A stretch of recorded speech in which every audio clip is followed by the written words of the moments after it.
Hi, I'm Dr. Wynn, and welcome to Health Chat. Now today we're going to be talking about exercise. Wait, don't change the channel. I promise it's going to be fun. Now when you think of exercise, what do you normally think of? Like getting outside and running for miles, or hours of lifting weights in the gym, having someone yelling at you in an aerobics class or some other exercise class? No, it doesn't have to be that way. It certainly can be, but it doesn't have to be. Because for it to be exercise, all you really need to do is move more. Anything that gets you off of the couch or out of the chair counts. I always tell patients that any movement is good movement. So if you are not currently active, the best exercise to start with is walking. There are several advantages to walking. Number one, almost anybody can do it. Number two, it can be done almost any time. It can be done almost anywhere. And the only cost is a pair of shoes if you don't already own a good pair of walking shoes. And if you do it regularly, walking can decrease your resting heart rate, it can decrease your blood pressure, it can increase the efficiency of your heart and your lungs. And it also burns excess calories, which helps you lose weight if that's an issue that you want to work on. If done briskly, walking can burn almost as many calories per mile as walking. Just takes you a little longer to do it because you're not moving quite as fast. Walkers also will feel better and sleep better than someone who doesn't walk regularly, and they generally have a better mood. Now, when I say walk at a brisk pace, what does a brisk pace mean? It means that you are moving fast enough to make your heart beat a little faster than it normally does, and you should be breathing harder and faster than you normally do as well. You should, however, be able to hold a conversation if you're walking with someone. If you are too breathless to talk, if you're talking like this when you're walking too fast. And so that's a good way to check to see that you're actually doing the proper level, that you're not walking too slowly, but you're also not walking too fast to where you're not getting the major effects of the walking program. Now, before you start a walking program, the number one thing you want to remember is that you want to make sure you have a good pair of walking shoes to do so. You can use walking shoes, you can use running shoes, you can use cross trainers, you can even use lightweight hiking shoes. But you want to make sure that they fit properly. They should not rub or pinch anywhere on your foot. They should have a good arch support, and they should elevate the heel about a ½ inch to 3/4 of an inch above the sole. So you want to have a little bit of an incline on your foot. If you are not sure if the shoes you are going to be walking in are going to fit properly, or if you have an old pair and you're not sure if they're appropriate or not, I'd say go to a place that sells shoes and let them look at how you walk. And then they will let you walk barefoot, and they'll also walk you in your shoes so they can see what your gait looks like, and that will help you find the right pair of shoes. They can also tell you if the shoes you're using are too worn to work currently, or if you need a new pair. So that's a good way to start. Now, how you start a walking program once you get your shoes depends on your current level of fitness. For some, if you are not active at all, just walking to the end of the driveway and back on a regular basis is all you need to do to get started. For others, if you've been a little bit more active, you'll be doing a few blocks around the neighborhood or maybe a lap around the local high school track. It really doesn't matter where you start as long as you start. So wherever your fitness level is currently, that's where you want to start. And if you do it regularly, your fitness will get better. So you want to do it on a regular basis. And so eventually what you're doing will get easier, and that's when you know that it's time to increase something. You either need to increase the distance, you need to increase the speed you're walking, or both. But the key, as I said, is to do it regularly. And if you can't get out to walk at home. Just get up and walk in place while you're watching TV.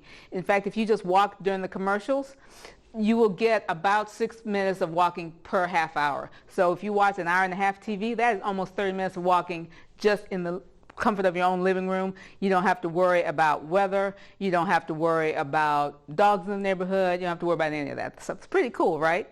And you're doing something you're doing anyway, and you're getting some extra exercise in.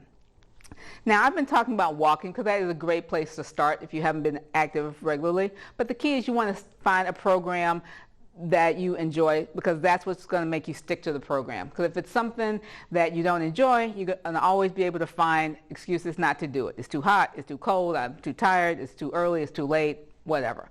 So find something that you enjoy. I personally am a big fan of exercising like a kid. Now, if you have kids, go out and play with them in the park instead of just sitting on the side. So when they're running around the park, run around with them. Play tag, go down the slide with them, swing on the swings, hang from the monkey bars, have a great time. Having family time feels less like exercise and more like fun. And the kids will have a blast because you're out there playing with them, not just watching. Don't have any kids? No problem. You can do things that you used to do when you were a kid. Get a jump rope. Great exercise, something you can do at home again. And if you don't feel like you're coordinated enough to do it, just start off. Even if you just swing it and step over it when you're starting, it's a good way to get started. Personal favorite of mine is, where is it? There it is. Hula hoop. Who does not love a hula hoop? It's a great exercise. It will definitely get your heart rate up. It'll get you sweating. And it's a great exercise for those core muscles that we're always talking about, your abs, your lower back, which most people are always worried about exercising. Again, when you first start, you might not be great at it, because I know when I first started hula hooping again as an adult, I did a lot more work with my biceps picking it up off the floor than I did working my abs from swinging it around. But the more I did it, the better I got at it. But it was so much fun that I kept at it. You can pull out the old rollerblades, dust those off. Another great way to get some exercise while you're having fun. You have a bike? Great, dust that off. Check the tires, grab that helmet, and go. It doesn't have to be anything that's organized. Again, if you start off, you can only do 5 minutes at a time, 10 minutes at a time, one block, that's fine. Whatever you get started, that's where you start, and the more you do it, the better off you are. Chores around the house, they count too. Gardening, mowing the lawn, cleaning the house, taking laundry up and down the stairs, everything moves counts. One caveat about mowing the lawn though, it does not count if you use a riding mower. If you have one of the old-fashioned push mowers, even better, because you get that upper body work as well as walking the legs, but any type of mowing works. Another way to burn more calories is to just move more during your daily routine. I use this a lot for people who say they just don't have time to exercise during the day. So I try to work with them to find ways they can move more doing the things they ordinarily do. So whenever you go somewhere, whether it's to your office or to a store, park further away from the building. Park way out in those spots that no one is ever fighting you for, and then walk up to the building. You get those few extra steps in as you're going. In a building, if it's got more than one level, take the stairs instead of the elevator. Again, another good way to do it. And if you can't go up 6 flights when you're starting, just go up 1 flight. And then as you do that 1 flight, as that gets easier, then go 2 flights and then gradually work your way up. If you're in an office setting, walk down the hall to talk to your colleague rather than picking up the phone or sending an email or a text. And when you're on the phone, another thing you can do is just stand up while you're talking on the phone. You can walk in place, but if you feel like that will just make you breathe heavy and which will make you feel a little odd if you're talking to someone in a business setting, just stand up like you are. Just standing up will burn more calories and use different muscles than sitting down will. In fact, studies have shown that just being more active during the day, like we've been talking about, just finding those little extra times that you can be active, will give the same cardiovascular benefits as longer sessions. If you can just find 10 minutes at a time, you get that same benefit. Another thing you've probably heard people talk about is that 10,000 steps in a day. That's been around for about 10 years or so. We've been talking about that. And so the moving more during the day, like we've been talking about, is a great way to get up to that 10,000 steps. Now, 10,000 steps is equal to about 5 miles over the course of a day. So you want to work your way up to that. So the best way is you can get a pedometer like this. This is a pedometer. This is one of the old-fashioned pedometers. You can also get something more like a Fitbit or one of the other personal devices. There are apps on your phone that will help you count your steps. There's lots of different ways you can count your steps. And so what I always tell people when they try to work their way up to the 10,000 steps is when you first start, don't change anything. Just wear the pedometer or whatever device you're using for a few days to a week, doing what you're normally doing. And that way you can kind of see where your normal level is. And then you figure out what your normal level is, and then you try to increase that by 1,000. So say you wear it for a few days, and you realize, okay, well, right now I'm getting about 3,000 steps in a day. So your goal should be, okay, well, I'm going to go from 3,000 steps to 4,000 steps. And then once you're doing that 4,000 steps regularly, then you say, okay, well, now I'm going to go up to 5,000 steps. And then once you get up to that 5,000 steps regularly, then go up to 10,000, up to 6,000 steps. And you do that gradually until you get up to that 10,000 steps. Now, I will tell you that it's pretty hard to get up to that full 10,000 steps just by being more active around your day. You will probably need to do some prolonged walking, like going out for a 30-minute walk or something like that, to get all the way up to that 10,000 steps. But just being more active is a great way to start, especially if you're not particularly active at the moment. Now, if you are someone who has already been exercising a little bit, or you are, I don't want to do all this mamby-pamby figuring stuff out during the day. I want to start a formal exercise program. That is great. The best program is a program that is a combination of both aerobic and weight training with some balance work in as well. Now, balance normally worsens as we age. So it is important that you work on your balance while you're doing other exercise. In fact, even if you don't do any other exercise, I would encourage you to exercise, to do those balance exercises. Now, the easiest way to work on your balance is to just stand on one foot at a time, like while you're brushing your teeth or washing dishes at the sink or anything like that. You want to counter about waist height like this, and so just want to pick one foot up, stand on one foot for about 30 seconds, and then stand on the other foot. If you are not steady when you first start doing it, you can hold on to the surface, and that will give you a little bit more support. But you still want to pick that one foot up for 30 seconds at a time.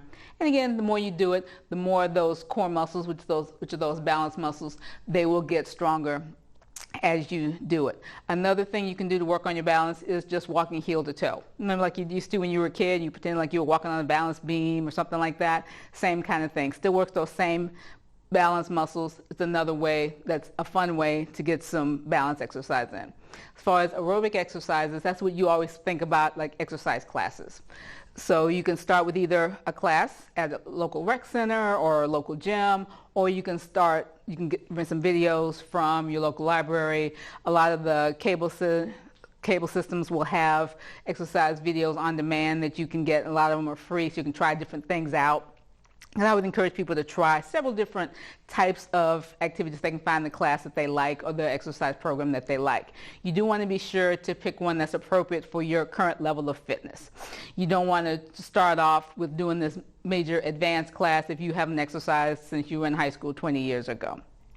And you want to be sure that you listen to your body as well whenever you start doing any type of exercise, because some muscle soreness is expected, but pain is not.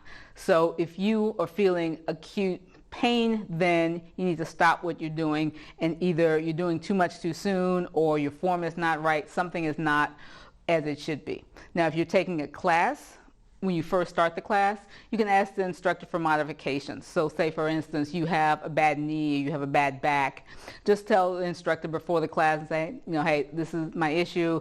Ask them for modifications so you can do, so you won't injure yourself during the class. Because you want to have a good experience, you don't want to injure yourself. Because if you do too much too soon and you injure yourself, then you wind up not being able to exercise at all, and then you're further behind than where you were before, because then you have to make up that time. Now, if you want to do weight training, you want to be sure, if you've never done weight training before, you want to be sure to have someone show you how to use the equipment. It is a good idea to have a personal trainer work with you to design a program when you're first getting started. That way they will make sure that you are using proper form as well as using the correct amount of weight for your current level of fitness. Now, a lot of gyms and the rec centers in the area will provide this service for free for a new member. You'll get 1 or 2 sessions with a trainer so they can make sure that you're doing everything properly, you're using the equipment properly, you're using the machine properly so you won't injure yourself, and that you're actually exercising the muscles that you think you're exercising. Now, whether you're doing aerobic exercise or weight training, it is very helpful to wear a heart rate monitor while you're exercising. You can either do an old school monitor. I'm an old school kind of girl. So I use the old school heart rate monitor. So this is my heart rate monitor. So it's the old-fashioned chest strap, just goes across my chest, and then this is the mic, the monitor part. So this reads my heart rate, and then this tells me what my heart rate is as I'm exercising. It also tells me how many calories I'm burning as I exercise. So the reason you want to wear a heart rate monitor is you want to make sure that you're exercising at the proper intensity, but you also want to make sure that you're not exercising too intensely. So if you get a heart rate monitor like this or a Fitbit or one of the other personal devices, they will calculate it for you. When you first get it, they'll have you enter your age, your sex, your weight, all that kind of stuff, and they will calculate the proper heart rate for you. If you don't have this and you want to just check your heart rate as you're exercising, you want to know what your heart rate target should be. Now, the proper way to calculate that is you take your age and you subtract that from 220. That number is your maximum heart rate. You don't want to go up to your maximum heart rate. You want to be about 60 to 75% of your maximum heart rate for the majority of the time that you're exercising. For example, if you're 40 years old, that maximum will be 220 minus 40, which is 180. So that 180 is your maximum heart rate. You don't ever want to go above that 180. But so for the majority of the exercise, you want to be about 60 to 75% of that maximum, which is somewhere between 108 and 135 beats per minute. So that's where you want to be most of the time. If you're occasionally over that 60 to 75%, if you're getting up close to 80%, 90%, that's okay. That, in fact, is what we call HIIT, which is high intensity interval training. And what that is, that's when people will have their heart rate at a base level at 60 to 75%, but every now and then for 30 seconds to a minute at a time, they work really intensely so their heart rate shoots way up. And that gives them more of an intense exercise. But you definitely don't want to let that be there more than a minute at a time. And as a beginner, you don't necessarily need to do that.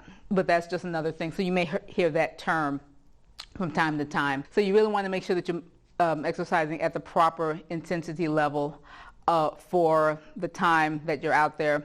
And you want to, again, like we talked about, you want to make sure that your breathing level is the appropriate. You're not breathing too hard, not breathing too fast. That means it's another way that you can measure your intensity.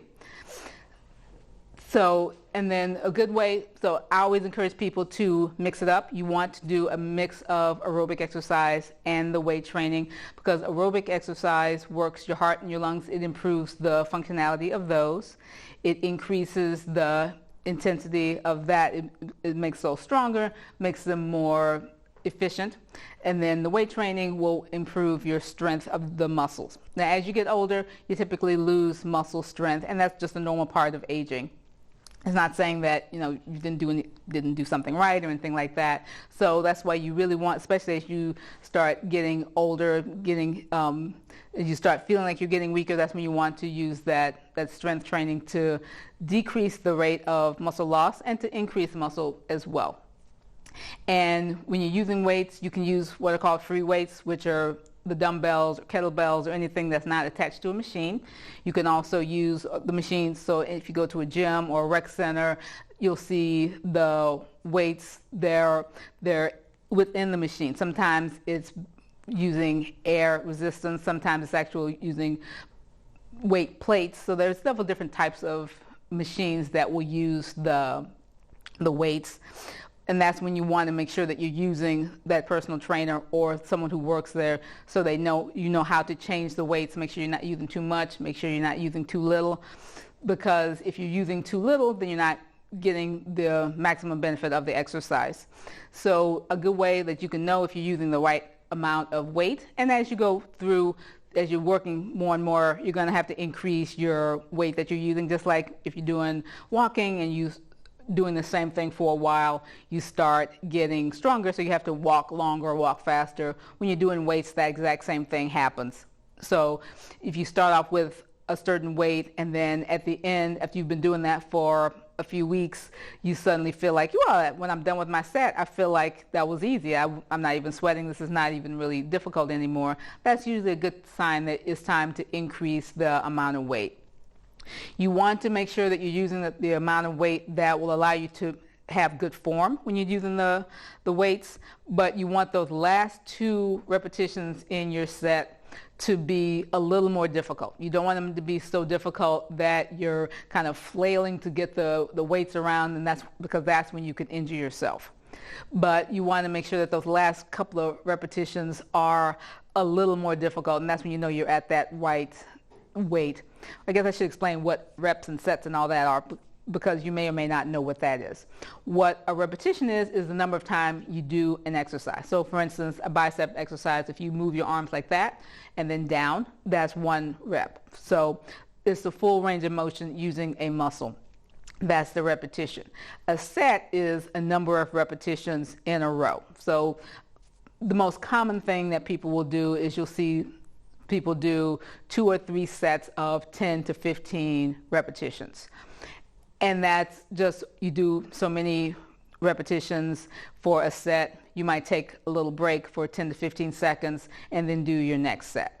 That's just the most common way that people will do the exercises. And a lot of times if you're working with a trainer, that's how they'll have you do it. If you get a book on weight training, that's how they'll set it up, because that's just an easy way to keep track of the number of times you're doing a particular exercise.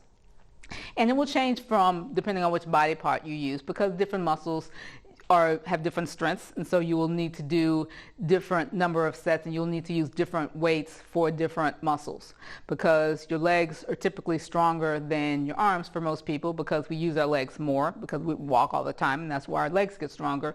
And so if you're doing leg exercises, you will probably be able to use heavier weights than you will if you're doing your arms, your upper body. And that's perfectly normal, which is another way, rather than try to guess what weights you're using. And sometimes people will even need to do different weights for different muscles on the same body part. So the upper part, the front part of the arm, which is the bicep, will use a different amount of weight than the triceps, which is the back of the arm.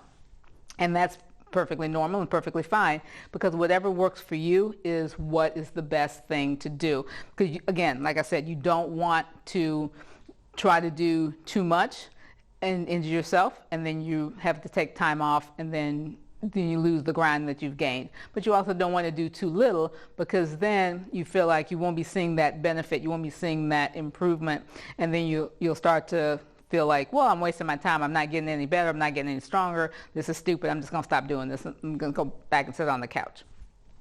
And you'd also want to try different things. You may not be someone that likes weight training, and that's okay. It's a good idea to do both, but there are some people who just don't like to do weight training, and there are some people who don't really like to do aerobic exercises.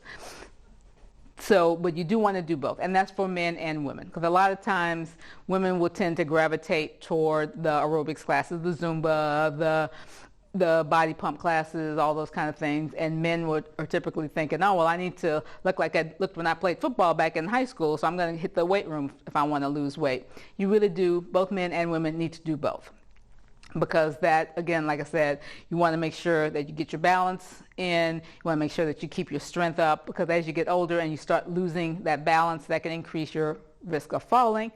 And as you lose that muscle, that can make you weaker, which also can increase your risk of falling as you get older.